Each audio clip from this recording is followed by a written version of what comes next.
Hello friends, welcome to my channel Pahadi school.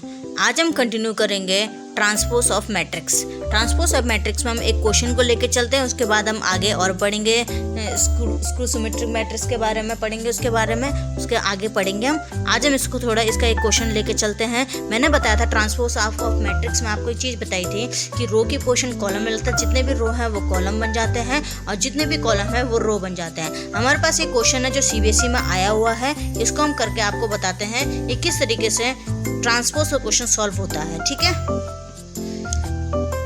जैसे हमारे पास क्या है, ये A है, ये हमारे पास B है, इससे आपको मल्टीप्लिकेशन का प्रॉब्लम भी सॉल्व हो जाएगा। ठीक है, अब हमने कहा कि सबसे पहले हमें इसको वेरीफाई करेंगे, RHS को पहले लेंगे। ठीक है, RHS को पहले लेंगे। RHS को सॉल्व करने का तरीका है कि सबसे पहले हम A ले लेते हैं। A हमारा क्या है 3 5 2 है। ठीक है, और B हमारा क्या है 1 0 4 है। ठीक है, और हमारा ऑर्डर क्या है, इसका क्या है, ये हमारा क्या बोलते हैं, एक कॉलम है और 3 रो है, 3 × 1 है। ठीक है, और ये हमारा क्या है, ये हमारा है एक रो है 3 कॉलम है। देखिए यहाँ पर ये इसके बराबर है, तो इससे ये तो प्रूफ हो गया कि ये मल्टीप्लाई हो सकता है, क्योंकि मैंने कंडीशन बताई थी ना n = m होना चाहिए। तो इसका जो ऑर्डर निकलेगा हमारा और जो बच गया ये उसका ऑर्डर बताएगा। तो मैंने बताया था ना, जो ये बच गया वो 3/3 ऑर्डर का होगा। ठीक है, 3/3 ऑर्डर का होगा। इसको C1 C12 C13 C21 C22 C23 C31 C32 and C33 ले लेंगे। अब इसको मल्टीप्लाई कैसे करेंगे, देखिए मैंने पहले बताया था कि पहली रो और पहली रो इसका ले लेंगे और पहला कॉलम इसका ले लेंगे। ठीक है, तो पहली रो इसका ले लिया, पहला कॉलम इसका ले लिया, तो C11 की जगह आ जाएगा 3। फिर पहली रो इसका, क्योंकि पहली रो इसका दूसरा ये बताता है, ये दूसरे से लो। ठीक है, पहली रो और रो ये बताता है, कॉलम ये बताता है, पहली रो ये, दूसरा ये, 0 12 5 × 5 वैसी करना है। दूसरी रो लेनी है और पहला कॉलम लेना है। देखिए दूसरी रो पहला कॉलम, दूसरी रो दूसरा कॉलम, दूसरी रो दूसरा कॉलम। ठीक है, दूसरी रो तीसरा कॉलम, दूसरी रो तीसरा कॉलम। ठीक है, लास्ट एक और। ठीक है, लास्ट लेंगे एक और, यहाँ पर तीसरी रो पहला कॉलम, तीसरी रो पहला कॉलम, 1 2 1 2 आएगा। ठीक है, 2 1 2। ठीक है, क्योंकि यहाँ पर मल्टीप्लाई हो रहा है ना, तीसरी रो पहला कॉलम, तीसरी रो 0 आ जाएगा, 0 ये, तीसरी रो 4 2 8 आ जाएगा। तो ये हमारा निकला A × B। ठीक है, A × B निकला। लेकिन हमें क्या प्रूफ करना है, A × B ट्रांसपोज प्रूफ करना। तो ट्रांसपोज में मैंने क्या बताया था, ये जो रो है ये कॉलम बन जाएगा और कॉलम जो है हमारा वो रो बन जाएगा। अब जब हम इसका A ट्रांसपोज निकालेंगे, देखिए हमेशा याद रखना कि जो हमारा ट्रांसपोज निकलेगा ये क्या है, एक स्क्वायर मैट्रिक्स है, इसका ऑर्डर क्या है 3/3। तो ध्यान रखना, अगर m × n करें या n × m, दोनों ही सेम होंगे, 3 × 3 आएगा इसका ऑर्डर भी। तो इसका ऑर्डर जब 3 × 3 आएगा तो आपको पता है कि ये क्या है, पहली रो है, तो ये कॉलम में बैठा दो इसको।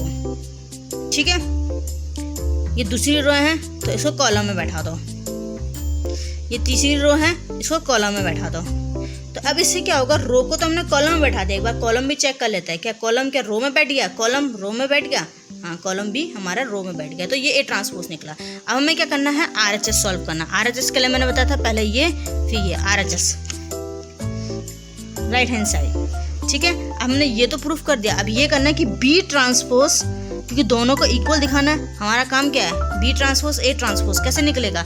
देखिए मैंने बताया था, यहाँ पर मैंने आपको बताया था कि हमारा A क्या है, ये वाला है A हमारा। ठीक है, क्योंकि ऊपर लिखा हुआ है मैंने B ये है, तो हमें पहले B ट्रांसपोज निकालना है, फिर A ट्रांसपोज निकालना है। तो B पहले ले लेते हैं, तो B हमारा ये रहा आपके पास। तो B ट्रांसपोज क्या निकलेगा हमारा, तो B ट्रांसपोज हमारा जब ये रो है तो ये कॉलम में बदल जाएगा। ठीक है, ये हमारा निकला B ट्रांसपोज। ठीक है, और A ट्रांसपोज क्या निकलेगा, अगर ये हमारा रो में है तो ये कॉलम में बदल, ये हमारा कॉलम में, ये कॉलम में है। देखिए ये हमारा किस में था, रो में था, तो ये कॉलम में बदल गया। अब ये क्या है, ये हमारा कॉलम में है तो ये रो में बदल जाएगा। ठीक है, A ट्रांसपोज। अब वही इसका मल्टीप्लिकेशन करना है कि इनको मल्टीप्लाई करना है। अब मल्टीप्लिकेशन करने के लिए मैंने बताया था सबसे पहली बात इनका क्या होना चाहिए, ऑर्डर देखेंगे हम। इसका ऑर्डर क्या होगा, देखिए 3 रो है, एक कॉलम है, क्योंकि कॉलम तो एक ही है, 3 रो है। अब यहाँ पर देखिए एक रो है 3 कॉलम है। अब मैंने बताया था ये इसके बराबर हो गया तो तब हमारा ऑर्डर निकलेगा AT into B transpose, A transpose into B transpose क्या निकलेगा, तो ये 3/3 ऑर्डर का होगा। क्यों? क्योंकि दोनों बराबर होगा तो 3/3 ऑर्डर का निकलेगा।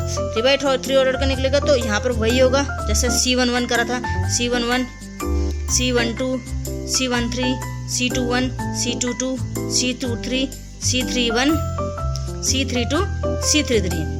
आप कुछ भी ले सकते हैं, CDEF, जरूरी नहीं है, कंफ्यूज मत हो जाना क्योंकि हम ये सिर्फ एलिमेंट्स ले रहे हैं, इससे कोई फर्क नहीं पड़ता।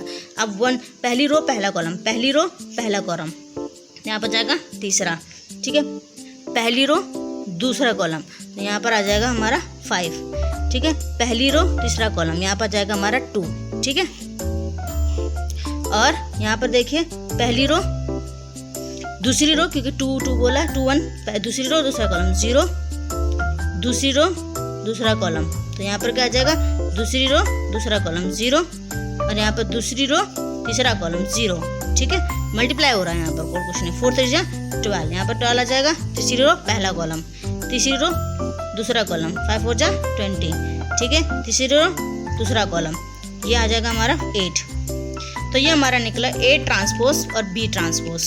देखिए हमने जो AB ट्रांसपोज था, A की प्रोबेबिलिटी ये भी यही था, ठीक है। देख सकते हैं हम 3 5 2 0 0 0 12 28, और ये भी क्या है, यही है 3 5 2 0 0 0। तो इससे ये पता चलता है कि AB transpose is equals to A transpose to B transpose. I hope आपको समझ आ गया। Thank you. अगर आपको मेरा चैनल अच्छा लगा तो आप प्लीज़ मेरे चैनल को सब्सक्राइब करिए, लाइक करिए, शेयर करिए।